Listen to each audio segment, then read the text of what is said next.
Mãe Estela de Oxóssi nasceu no dia 2 de maio de 1925, na ladeira do Ferrão, no Pelourinho. A quinta Ialorixá Comandau Ileaxé Poafonjá é reconhecida nacional e internacionalmente como expoente da cultura e da religiosidade brasileira. Enfermeira por formação, Mãe Estela também se dedicou à literatura, sendo a primeira Ialorixá a ocupar a cadeira de número 33 na Academia de Letras da Bahia. A TVE exibe o documentário Estrela Azul, Mãe Estela, de 2005. Uma simples homenagem a esta sacerdotisa mulher negra à frente do seu tempo, falecida na última quinta-feira, 27 de dezembro de 2018.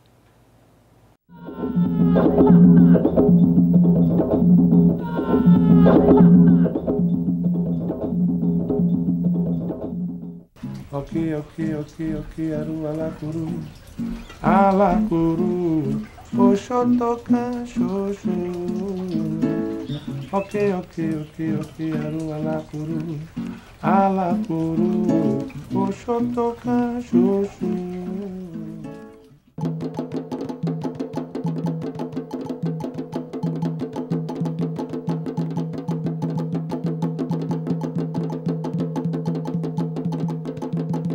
No início do século XVI, africanos começaram a ser trazidos para o Brasil na condição de escravos. Vieram de várias regiões da África, principalmente do Golfo de Guiné e de Angola, para trabalhar nas lavouras dos grandes senhores de terra.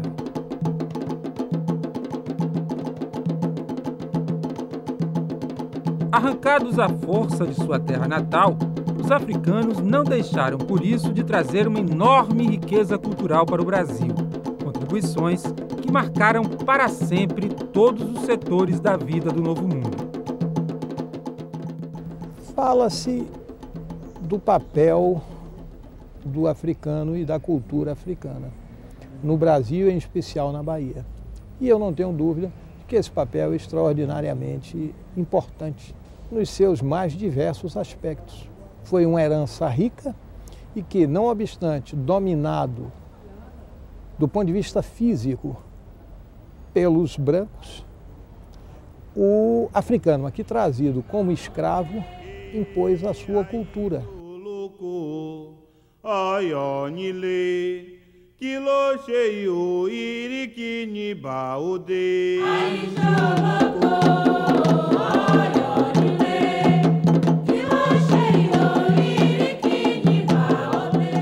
Uma das contribuições mais importantes dos negros foi a criação de uma religião nova, afro-brasileira, que se originou da mistura dos cultos de várias tribos da África, o candomblé.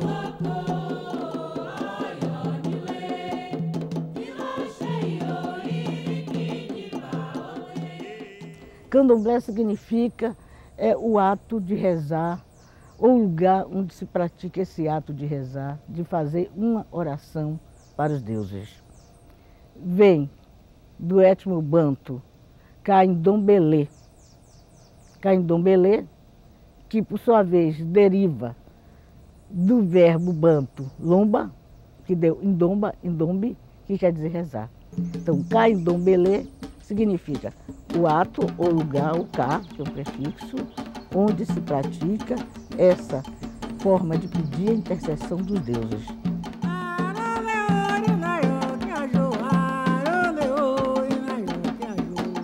O candomblé não impõe nada. O candomblé não exige nada de você. Você tem que se doar espontaneamente. Você só será feliz se você se doar espontaneamente. Então, se o orixá lhe escolhe, porque se você tem um problema espiritual, e de repente é descoberto que o orixá quer alguma coisa, ele lhe escolheu. Então se sinta privilegiado por isso. Que o orixá não precisa da gente. Nós é que precisamos dele.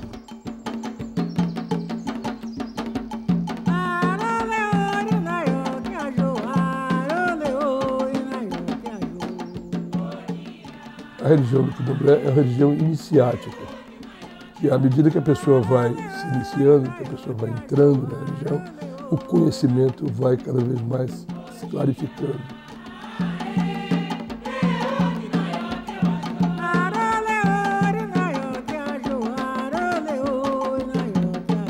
A quero lembrar aqui o caso dos candomblés, né, cujo patrimônio edificado não é representativo de uma noção de patrimônio edificado clássico, mas que é um patrimônio enriquecido grandemente pelo valor civilizatório ali contido em termos das ações que ali são praticadas, não somente do ponto de vista da religião, mas como focos, né, estruturadores de pensamentos, de elaboração de culturas permanentes e que gestam continuamente essa nova ordem da cultura brasileira.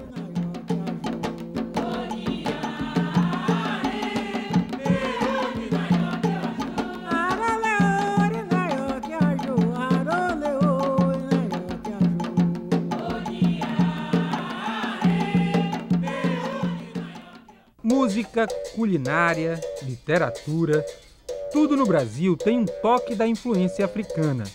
Isso contribuiu para que o brasileiro desenvolvesse um jeito todo próprio de falar.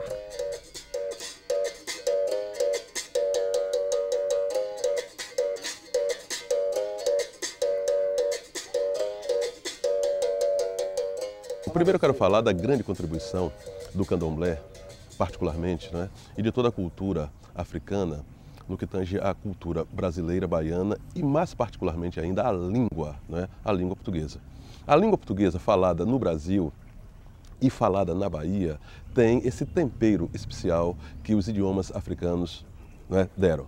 Primeiro, nós temos a contribuição do banto, trazendo tantas palavras que estão incorporadas ao nosso léxico e que nós não nos damos conta de que vêm e vieram de lá. Depois temos o Iorubá, não é, dos negros que vieram para cá a partir de 1750, que vieram na segunda leva, e que, não é, sudaneses, praticamente se tornaram senhores da Bahia. Trouxeram o acarajé, trouxeram o abará, trouxeram tantas contribuições linguísticas que nós talvez até nem tenhamos acordado para o fato de que são contribuições vindas da África. Então o português falado no Brasil, e repito, particularmente na Bahia, se tornou tão naturalmente um português imiscuído de quê? De Iorubá, de banto e também das contribuições indígenas, que é um português particular, que é um português todo nosso. Tanto é que no Carnaval, né, quando os nossos grandes artistas compõem e fazem o povo inteiro cantar uma música com essas palavras, nós cantamos como se estivéssemos falando, e estamos, em verdade, a nossa língua natural, a nossa língua, não é, corrente. O português do Brasil, naquilo em que o português do Brasil se afastou do português de Portugal, sobretudo na pronúncia, na fonologia, é, acima de tudo, o resultado da interferência dos falares africanos no Brasil. Como explicar isso? É que o português arcaico era riquíssimo e continua sendo rico, como está ainda provado até hoje, em vogais. Era um português extremamente vocalizado. E as línguas africanas, sobretudo as línguas bantus, são as línguas também extremamente vocalizadas. Graças a isso, a essa semelhança de estrutura, os falares africanos ajudaram a preservar essa pronúncia vocalizada no português do Brasil, afastando o português do Brasil do português de Portugal, de pronúncia muito consonantal. Então, não é possível deixar de sublinhar essa primeira contribuição da cultura africana que se perpetuou aqui e aqui se tornou mais dinâmica por conta do candomblé na nossa língua portuguesa. É o caso, por exemplo, da palavra xingar. Xingar é uma palavra africana. Nós não dizemos outra palavra a não ser xingar. Cá de caçula. Caçula é uma palavra africana. Nós não temos outra palavra para dizer a não ser caçula. O português de Portugal de Benjamin. Benjamin para a gente é outra coisa completamente diferente, né? Temos a palavra, por exemplo, marimbondo, moringa, enfim, uma série de palavras que cochilar, o português de Portugal de dormitar. Dormitar não faz parte do nosso vocabulário, na verdade.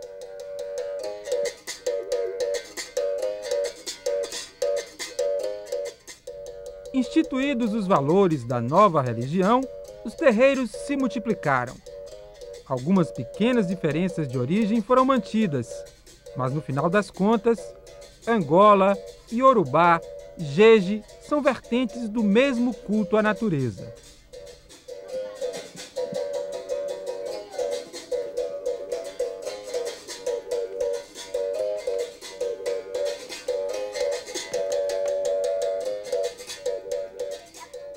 À medida em que o candomblé foi evoluindo e que a gente foi prestando atenção, porque nós fomos nos unindo, que o que fragiliza é a desunião. Então, a partir do momento que a gente foi se conscientizando que era preciso que houvesse, não importa se você é Queto, se você é Jeje, se você é Angola, importa que você é adepto da religião de matriz africana e que você precisa formar um movimento coeso, forte, para que você possa se fazer respeitar, entendeu? Uma vez que você não tem o poder da mídia, o poder do dinheiro, que as outras religiões covardemente usam contra o candomblé. Então é muito importante que a gente explique para as pessoas o que é a religião do candomblé, que a gente desmistifique muita coisa.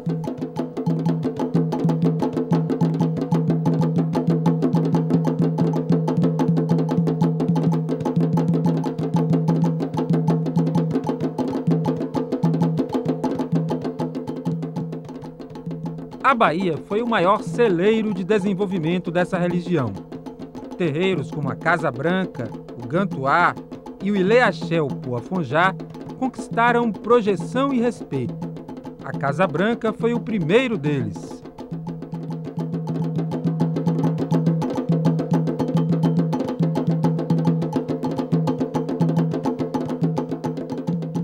Em 1908, Manhaninha ela pertencia à Casa Branca. E em 1910 ela comprou os terrenos do São Gonçalo, onde ela implantou o Ilê-Axé Poafonjá.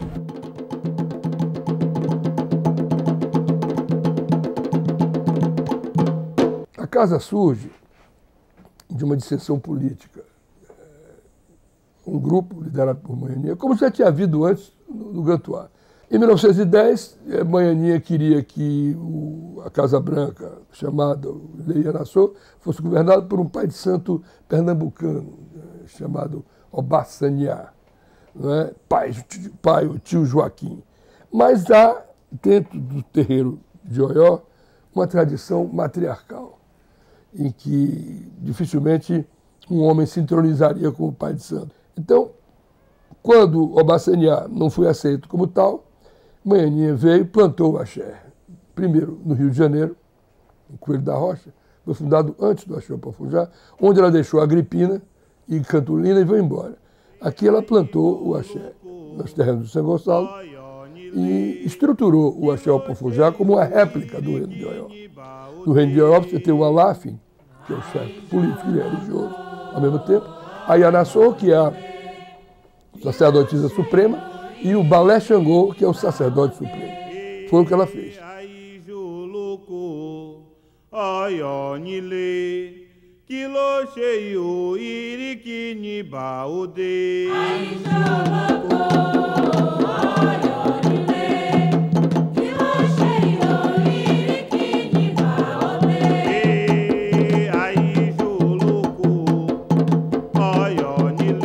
Bom, o terreiro Ilê-Axé Poafonjá é um enclave, não é? Um enclave belíssimo, um enclave da maior importância dessa cultura afro-brasileira aqui na Bahia.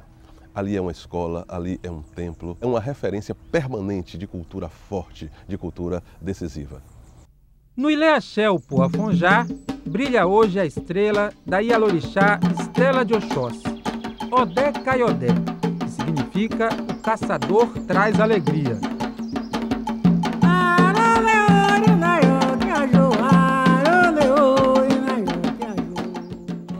O terreiro com o qual o Jorge tinha maior intimidade e era mais ligado era o Axé Poafonjá, e onde ele foi feito ogã da casa. Todas as visitas que nós fazíamos à Mãe Senhora, estava sempre lá Estela, que era uma jovem ainda, muito tranquila, muito simpática, sempre ao lado de Mãe Senhora. A quem Mãe Senhora tinha uma grande estima, uma grande afeição.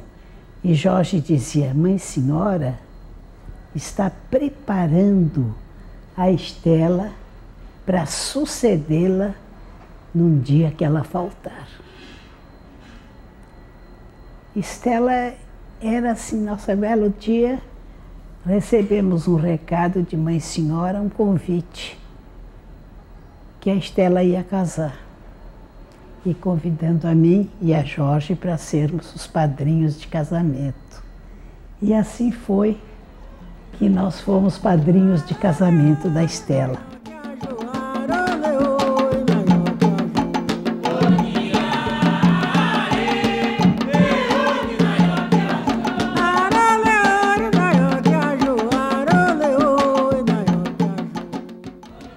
Mas Estela continuou lá no axé.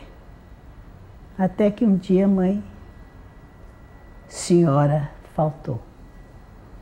Todo mundo, nós esperávamos que Estela fosse substituí-la, mas fizeram um jogo e o jogo designou Ondina. O que foi uma coisa que impressionou a todos. Ninguém podia reclamar porque era um jogo de búzios, né? E durante o tempo que, só quando Ondina morreu, eu creio que poucos anos depois, pouco tempo depois, foi mãe Estela assumiu o comando da casa.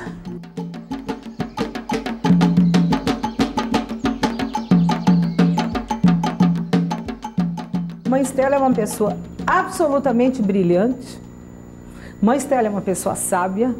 Mãe Estela é uma pessoa tímida, mas que se lança quando preciso. Mãe Estela é uma pessoa de uma inteligência incrível para aprender.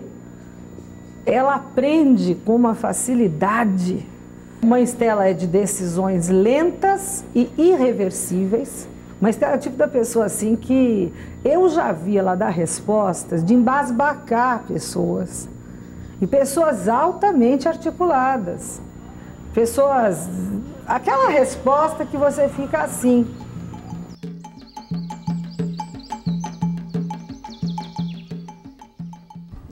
E Mãe Estela de Oxóssi, ela é a seguidora de Mãe Aninha. Tenho certeza que Mãe Estela tem feito muitas mudanças em prol da própria religião, em prol do próprio axé, modificando as coisas sem ferir as bases fundamentais, como a Mãe Aninha deixou. A Mãe Estela não se resumiu só a ficar dentro de um quarto, entregue somente à parte religiosa, entregue aos búzios, que isso é muito necessário. Mas pensou também no mundo lá fora, ela teve que dividir, para um conviver com o outro. Ela pensou no mundo lá fora, ela pensou na saúde, ela pensou na educação, ela pensou na adolescência, ela pensou no idoso, porque depois que isso estiver numa harmonia, com certeza a nossa religião será muito mais compreendida e muito mais respeitada.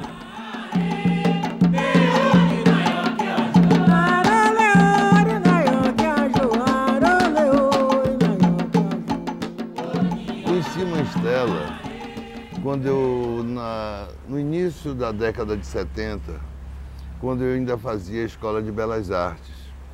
Aquela senhora tão bonita. E um dia um colega me disse, essa é Estela, do Axé Poafonjá.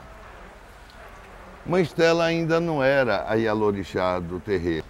Passaram-se os anos e com o fato de eu ser iniciado no Gantuá e pela aproximação de Mãe Estela com minha mãe menininha e com a nossa casa do Gantuá, eu comecei a conhecê-la mais de perto. Mãe Estela foi fundamental. Com 10 anos depois, mais ou menos, que minha mãe menininha faleceu, eu precisei de um apoio e eu encontrei esse apoio de Mãe Estela. Esse apoio que eu faço questão de registrar porque foi de suma importância para a minha vida e para a vida dessa casa. Por isso, minha admiração por essa senhora tão digna, tão sábia, e por ela eu tenho preito de gratidão.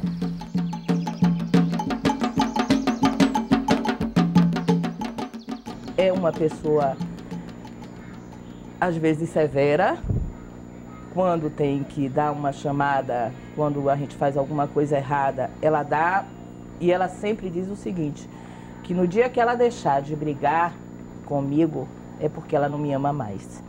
Então eu espero que ela continue brigando comigo, porque enquanto ela brigar comigo, ela está me amando.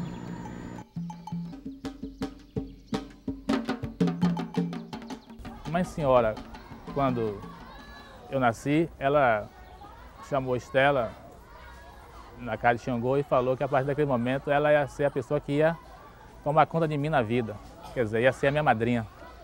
Então, para mim, foi isso aí, já a Mãe Senhora já vendo o meu futuro, né? E pelo lance de eu ser de uma família religiosa, uma família do Candomblé, família Chipá, e conviver dentro do axé, cada dia que passa você tem mais fé e ter uma mãe de santo como Mãe Estela, eu acho que é só a Mãe Senhora que tem dado essa alegria para mim. Eu chegava no terreiro, via aquelas pessoas com cabeça raspada, pintada, eu tinha um maior medo, né? Isso adolescente para rapaz. E eu acho que em 1986 ou início de 87, eu fui convidado para fazer uma viagem para a África, juntamente com uma equipe, ou seja, fomos uma caravana fazer um carnaval no Beni. Aí fui eu e o Gilberto Gil como compositor, foram dois pais de santo, foram antropólogo, enfim. Foi um time de futebol, que foi o Juventus de São Paulo. Eu, quando cheguei no aeroporto de Salvador para embarcar, eu me deparei com uma pessoa, uma senhora assim, e eu fiquei impressionado com ela. E embarcamos. Quando chegou em Abidjan, que nós fizemos a troca de aeronave para mudar para outra aeronave, eu perguntei quem era aquela pessoa que tinha me impressionado tanto. Aquela pessoa era a Mãe Estela de Oxóssi. Então, a partir daí, eu não desgrudei mais dela, ficamos amigos, andamos esses 15 ou 20 dias na África direto, inclusive eu levei ela para vários jogos de futebol do Juventus, com a camisa do Juventus que eu pedi para o presidente do Juventus, e nós íamos para o estádio com a camisa do Juventus. Viemos para Salvador, sou amigo dela, gosto do terreiro, vou lá, frequento. E tem mais, fiz uma canção, uma louvação para ela, juntamente com meu querido parceiro, Eudásio Tavares, que é uma música que eu adoro, que eu acho que não fui eu que fiz, eu acho que foi os orixás que mandaram para mim.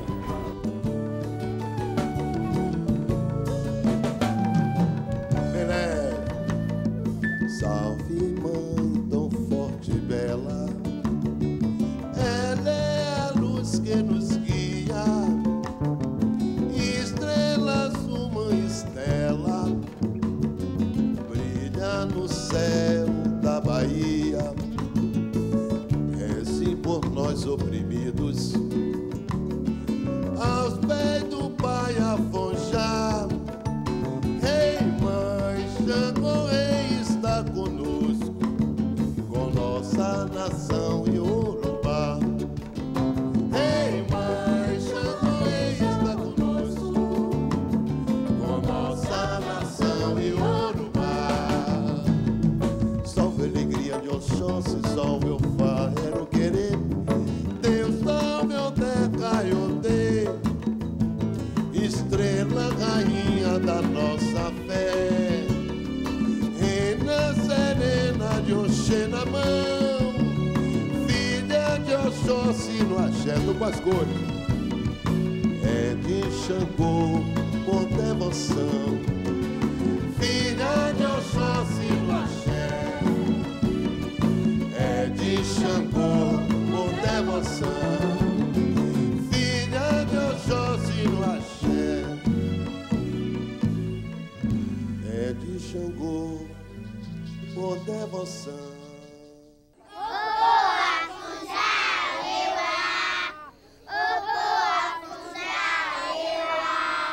E cala seu povo, Afonjá.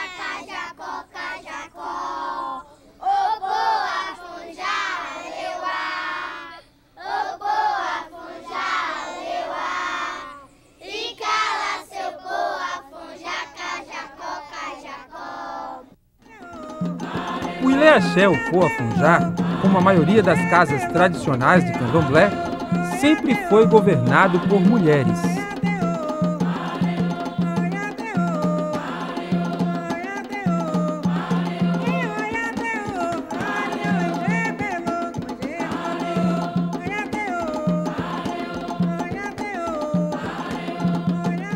Acredito que o poder feminino no Brasil, ele voltou a frutificar numa religião repensada, não é? De uma religião primordial da África, uma religião repensada no Brasil, em virtude do culto de Xangô.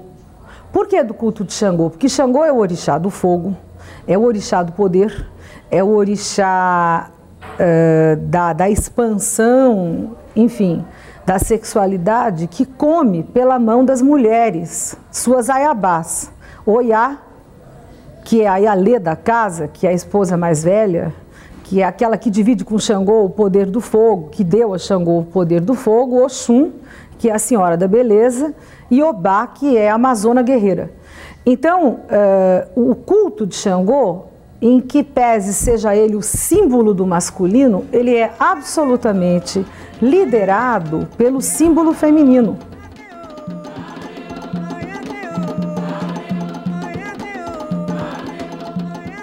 Engels dizia que a primeira luta de classe é a luta do homem e da mulher.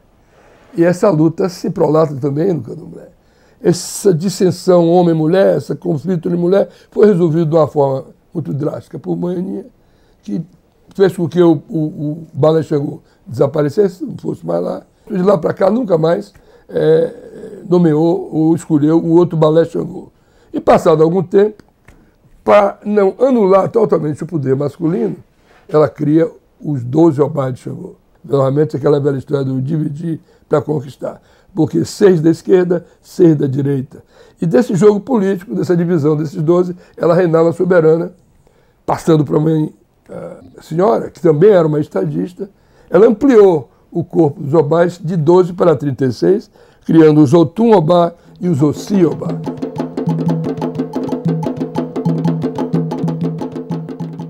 A figura do Obá foi criada por Manhaninha, que foi exatamente quem criou o Axé Opô Afonjá, no começo de 1900, para dar maior expressão ao Axé Opô Afonjá. Um Obá é um dignatário civil, corresponde ao cargo de ministro. E ele zela pelo axé. São Obás da casa, ou foram Obás da casa, já mortos. Caribé, Jorge Amado, Caíme ainda é Obá. Eu ocupo o posto que foi de Caribé, com muita honra, por indicação dele. A vida no terreiro vai além das cerimônias religiosas. Aqui existe também uma parte administrativa e social, representada pela Sociedade Civil Cruz Santa. A Sociedade Cruz Santa do Axé Opô Afonjá, ela é constituída por um presidente, um vice-presidente, secretário, tesoureiro, conselho fiscal, tudo que existe numa sociedade civil. E a função da sociedade, como eu falei, é proteger o patrimônio, cuidar da parte material. Mãe Estela é de Oxóssi, o caçador, mas o terreiro é dedicado a Xangô, orixá da justiça. Na nossa nação de Queto, Oxóssi e Xangô são fundamentais, porque todo o terreiro da nação de Queto pertence a Oxóssi. Oxóssi é dono do terreiro, ele é dono da terra. O chão que a gente pisa pertence a Oxóssi. E Xangô é dono do nosso axé. A nascente do nosso axé pertence a Xangô. Portanto, são dois orixás que basicamente são fundamentais na nossa nação de Queto, Oxóssi e Xangô. Nós somos aqui da nação de Queto, então se cultua os orixás da nação de Queto. Como a fundadora era de Xangô, o patrono da casa, O dono da casa é Xangô Afonjá, entendeu? E daí tem os outros, todos, como eu já falei, da nação de Quito, Oxóssi, que é o rei de Quito, é o pai de santo, é o santo da Araxé, Mãe Estela de Oxóssi. Rendemos todas as reverências a Xangô, entendeu? Que ele é comunicado de todas as ações, né? Todos os atos que vamos praticar, e todas as quarta-feiras ele é reverenciado pelos filhos da casa. E tem as obrigações dele, que é maior do que tudo. Eu acho que, entendeu? São 12 dias, não é maior que tudo, porque Oxalá é maior, né? Mas depois de Oxalá é ele.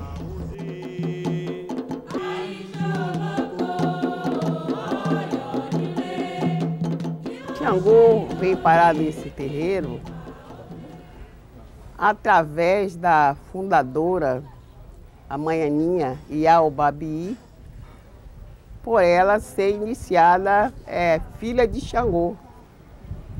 E ela, ao comprar essas terras, ela entregou para Xangô e Iemanjá. É por isso que esse terreiro pertence a Xangô, porque Iemanjá entregou a parte dela para ele mesmo.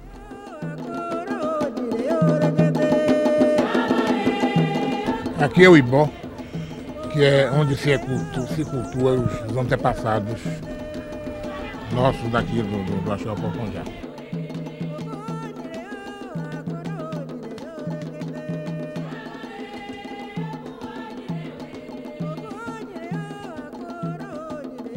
Aqui, a casa de Exu, o orixá brincalhão, o orixá que, para início das festas, sempre saúda-se ele por primeiro, para abrir os caminhos, para nos dar paz, para nos livrar das coisas ruins.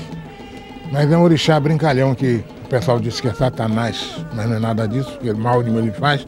Ele faz o quê? Se você pedir alguma coisa, ele faz, mas sem maldade. Ele faz por brincadeira, faz mais por brincadeira.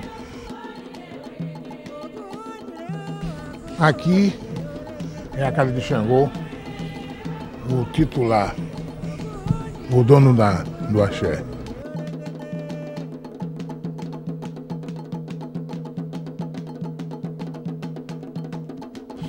Bem, aqui é a fonte de Oxum. É daí que se tira a água para as águas de Oxalá.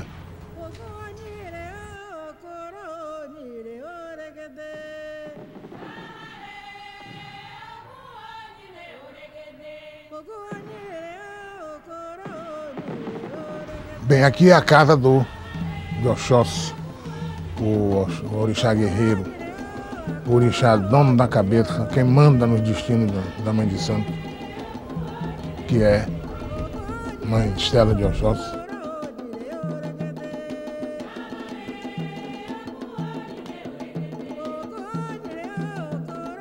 O Oxóssi guerreiro, caçador, o orixá de uma flecha, que tem uma lenda, uma história que conta dele aí, que vários guerreiros chegaram com várias flechas para matar um pássaro e não conseguiram. 10, 20 flechas, ele com uma flecha só liquidou o que tinha de ruim no espaço, em que foi para o espaço. Aqui é a casa de Ansan, o orixá do qual eu sou Ogã, já suspenso e confirmado já há uns 10, 12 anos.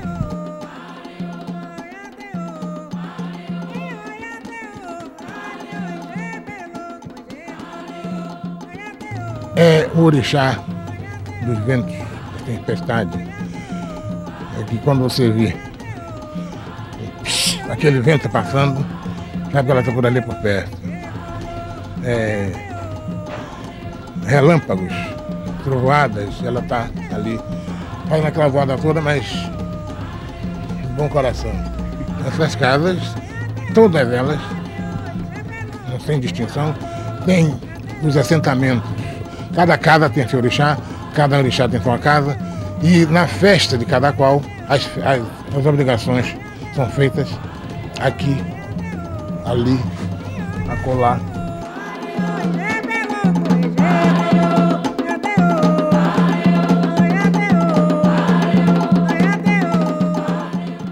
orixá não existe só, apesar de ser uma coisa abstrata, mas para nós que temos fé, que acreditamos, ele é o próprio guarnecedor do nosso corpo, no dia a dia de nossa vida. Todos nós temos Oxalá. O Oxalá domina a parte da nossa cabeça, a parte do nosso cérebro, o raciocínio. Todos nós temos um Exu, mas não é esse Exu que a Igreja Católica faz a imagem que é um diabo com chifre e cauda. Nós temos um Exu exclusivo para nos guarnecer e nos defender das perseguições. E temos e este mesmo Exu, ele domina toda a parte dos nós, ser humano, da fala, do sexo, isso é com Exu. Todos nós temos Oxum, por quê? A Oxum, além de ela ser o orixá também da criação, da procriação, como o Oxalá também é, ela é a água doce, a Oxum, é que a própria manutenção do corpo humano, ela é a vitalidade da nossa parte linfática, enfim, de tudo. Porque no dia que acaba essa coisa, já era uma vida. Todos nós temos o nosso Ogum, que é o dom desse movimento de nosso corpo, de andar, de caminhar, buscar o nosso destino que estão nos nossos pés, não é?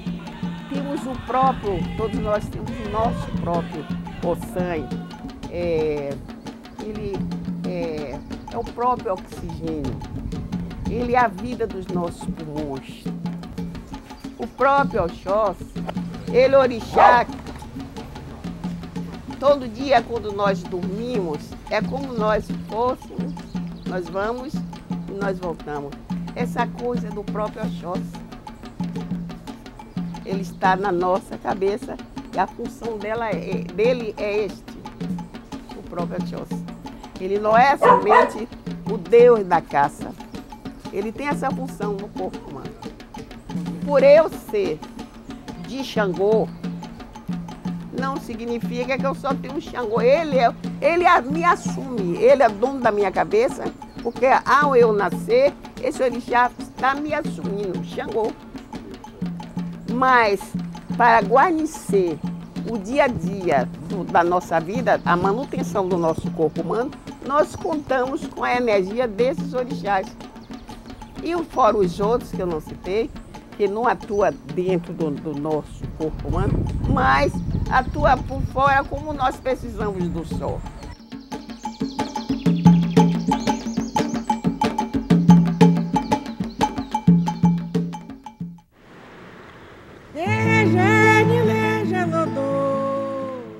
Mãe Estela, uma pessoa muito inteligente, e eu acho que 3 coisas marcaram a sua administração e vem marcando no Ilê Axé Poafonjá.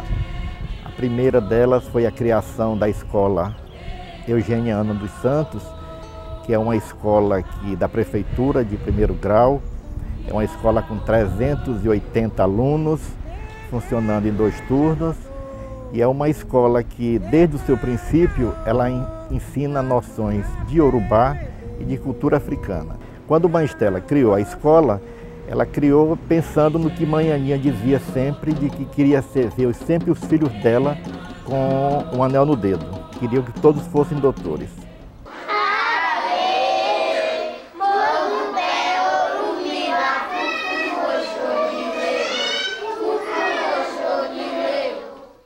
A escola municipal funciona no turno matutino e vespertino com alunos da 1ª a 4ª série, de acordo com a cultura local, levando em consideração a história e a cultura afro-brasileira. Trabalha-se com algumas palavras em Iorubá, que nós chamamos de palavras mágicas, como bom dia, boa tarde, com licença. Conta a história dos mitos de origem africana também. A escola atende crianças de qualquer religião, de qualquer etnia. A criança aprende a respeitar as diferenças, seja ela branca, seja negra, seja também a questão religiosa.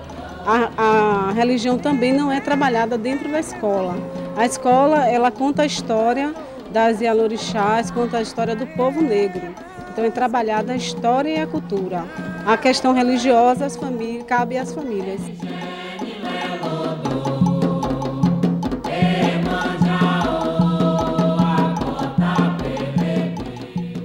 A biblioteca, ela fundou depois e ela deu o nome de Icajopô, Ilê, Iê. Quer dizer, é uma casa da coleção de livros.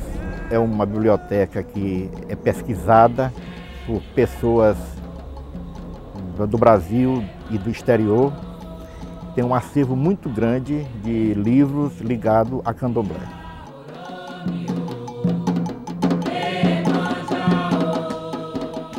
Nós temos aqui vários tipos de livro, né? O nosso acervo é razoável, mas o que as pessoas mais procuram aqui são os livros sobre orixá, né? Vem pessoas aqui para fazer tese, para pesquisa, e nós não emprestamos livro, né? As pesquisas feitas aqui.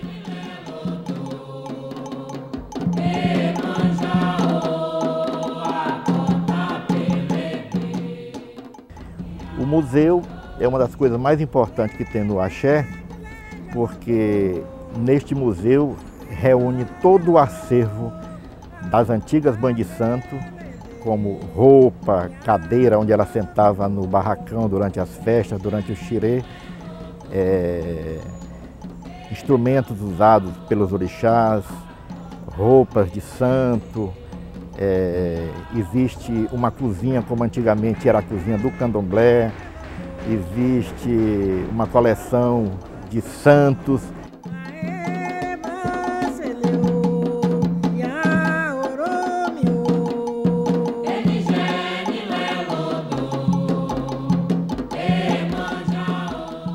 E a Casa do Alacá é a casa de pano da costa, né, que são indumentárias das filhas de santo que usam no peito. E foi fundada 14 de setembro de 2002. O Alacá, ele não é só indumentária para filhos de santo. O pano da costa serve para tudo, até para ornamentação de sofá, de mesa.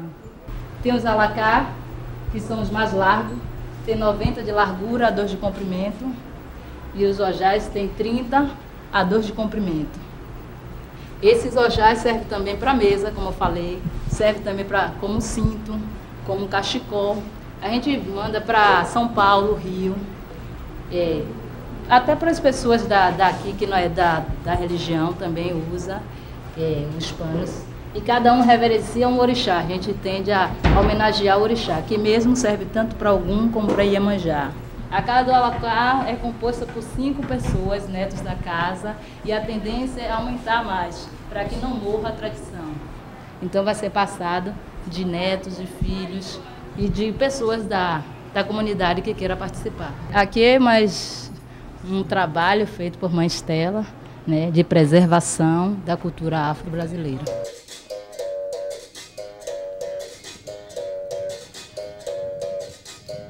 Mãe Estela foi uma pioneira e talvez seja o grande momento de Mãe Estela foi quando foi realizado um congresso aqui em Salvador de cultura africana, de religião afro-brasileira.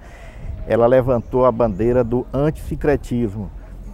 E nesse congresso foi elaborado um documento em que foi assinado por todas as Ialorixás presentes e as grandes mães de santo na época, como Mãe Menininha do Gantuá, Mãe Olga do Alaqueto, e todas as demais presentes assinaram esse documento antissincrético. Que o sincretismo religioso foi uma coisa necessária durante um período, mas que hoje não é mais necessário. Que hoje, com todo orgulho, nós podemos manter a nossa tradição religiosa e termos um amparo legal para isso.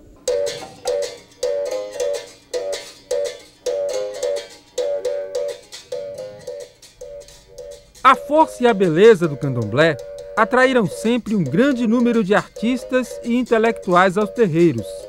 Esses artistas muitas vezes demonstraram essa influência através de suas obras. Eu nasci em Caribé, esposa de Caribé, durante 51 anos.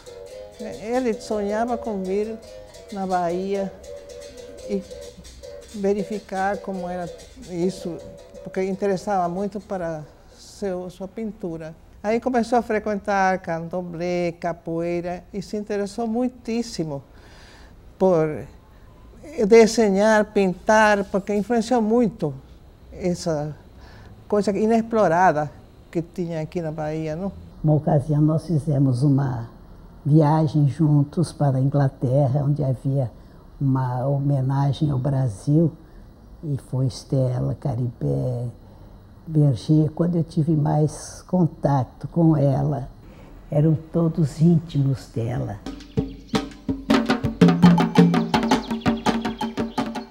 Eu tenho por ela uma estima enorme, uma antiga estima. Nem sempre estamos juntas, mais ou menos distantes pelas coisas da vida mesmo, mas que eu tenho um grande respeito por ela e que eu desejo sempre que ela continue como ela é e seja sempre feliz. Que ela tenha saúde, que os orixás segurem, o Oxó segure ela por muitos, muitos anos de vida, ela com saúde, para estarmos todos ao redor dela, ela velhinha, a gente ali.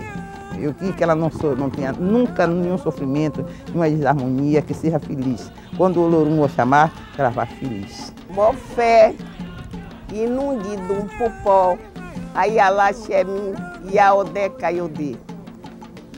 Eu desejo muitas felicidades para a minha mãe e a Caiodê, mãe Stella de Oxóssi. Eu quero que Oxóssi dê muitos anos de vida e saúde e que ela faça as obrigações das filhas dela todas. Eu quero que Oxóssi dê força a ela. Então eu queria dizer a ela que eu tenho pedido diuturnamente nas obrigações da minha casa, que Oxóssi dê forças a ela. E o Baluaê, o Molu, levem tudo quanto é doença, tudo energia negativa que pairem perto dela, que possam perturbar o sacerdócio dela.